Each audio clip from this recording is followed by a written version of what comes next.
Hello and welcome to Learn with Hema's class. First of all, I want to thank to all my lovely subscribers and viewers for giving me such a wonderful response. I hope my channel, the content of my channel is quite useful to you all, and I'll try my level best to help you till the end of the lockdown, because then after the lockdown your schools may start and you may not require that much help.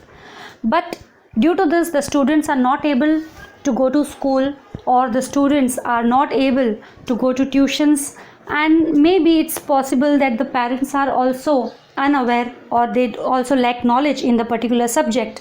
So here I have come up with this channel with the content of English language.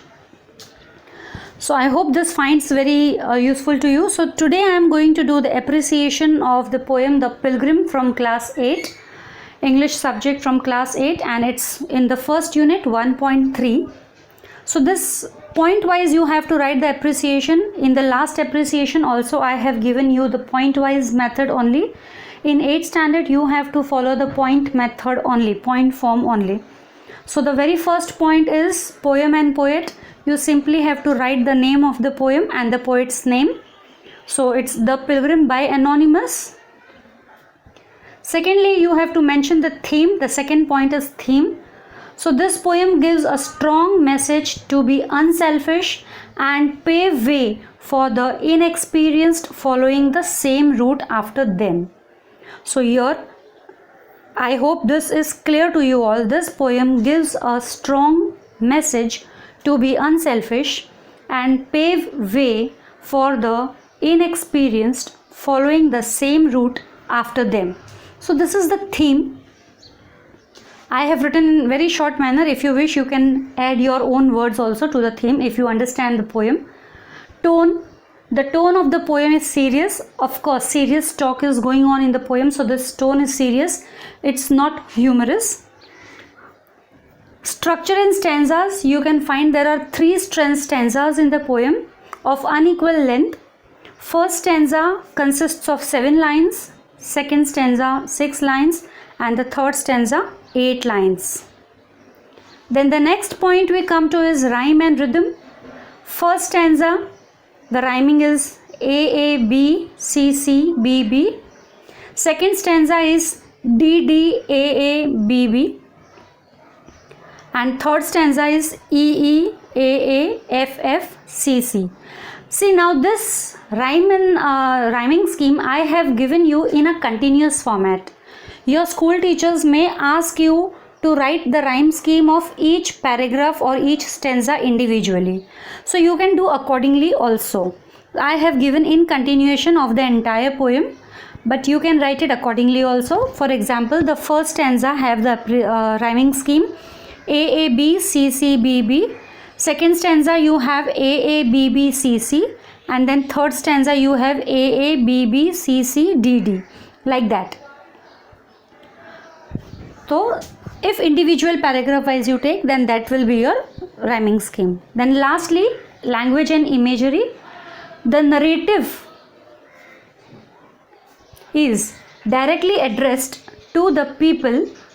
Archaic words are used with the help of vivid descriptions of instances.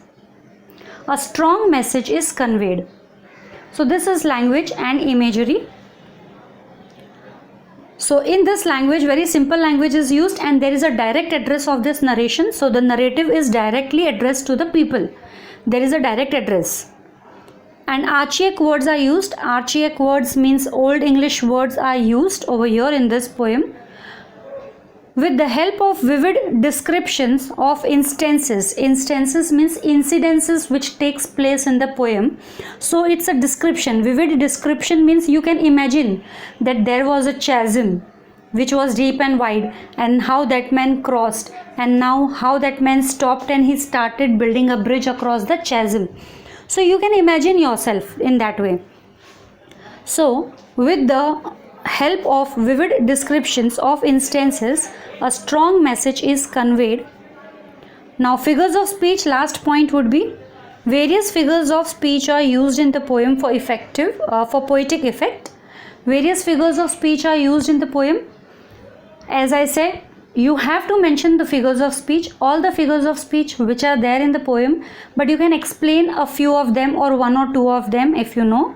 So I have written down here 4 figures of speech. You need not write all the 4. You can write any 2, but give the name of all the 4 figures of speech and write any 2 figures of speech. For example, you have inversion, and I have given an example: to the fair-haired youth may a pitfall be. Then next is personification, a pilgrim going a lone highway. Next is tautology, came at evening cold and grey. I have underlined the words which seem similar, cold and grey. And to a chasm deep and vast and wide. Vast and wide are similar over here. Then the 4th example of figure of speech is interrogation. Why waste your time in building here? So this is an example of interrogation. So I have given 4 figures of speech. You can write any 2 with examples, but mention all the 4 or 5 whatever they are, but you can write only 1 or 2 examples. So these are the points that follows. First thing, you have to write about poet and poem. Second, theme. Then tone, structure and stanzas, rhyme and rhythm, language and imagery, and lastly figures of speech. So it is that simple. I hope you find this video useful. Till I come to the next video, stay safe, stay indoors, take care. Bye.